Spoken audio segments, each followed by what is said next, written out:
Okay, today we're going to look at complex numbers and polynomial equations. So we've already solved some polynomial equations that result in complex solutions. You may have noticed that whenever we have a complex solution, we always have a plus or minus in our solution somewhere. But this is not a coincidence. The conjugate root theorem states that the complex roots of a polynomial with real coefficients will occur in conjugate pairs. So what that means is if we have a polynomial equation with real coefficients, then the complex roots will occur in pairs.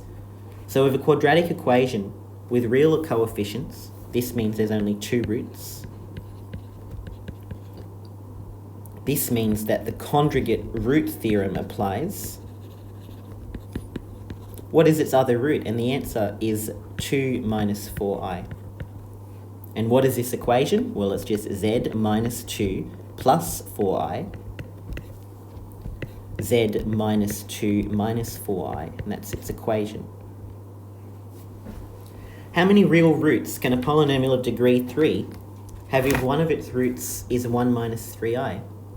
Well, by the conjugate root theorem, we know that the other root has to be 1 plus 3i, and it's impossible to have another complex solution because by the conjugate root theorem, that would imply we have another two complex roots.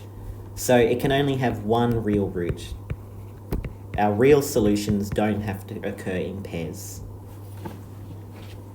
Now this ties into something called the fundamental theorem of algebra, which states that every polynomial of degree n has exactly n solutions over the complex field.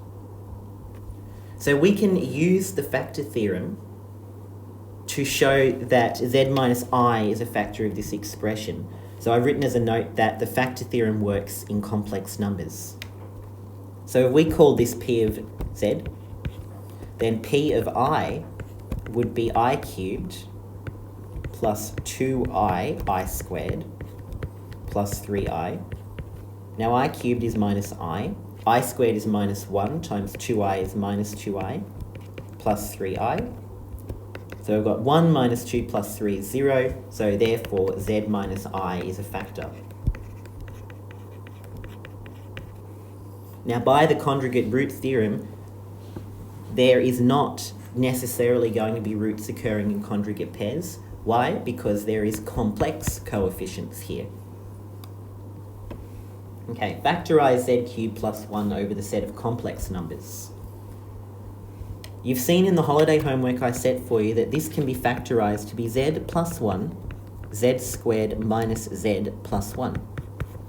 And then if we use the quadratic formula to solve this equation here, you actually get z is equal to 1 plus or minus root 3i over 2.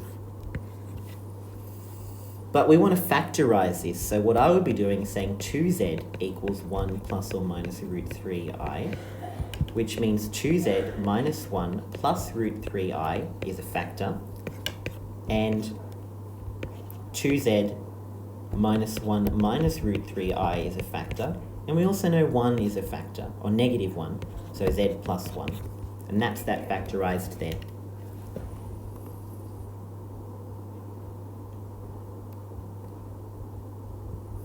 Okay. That, in a nutshell, is the conjugate root theorem, and thanks for watching.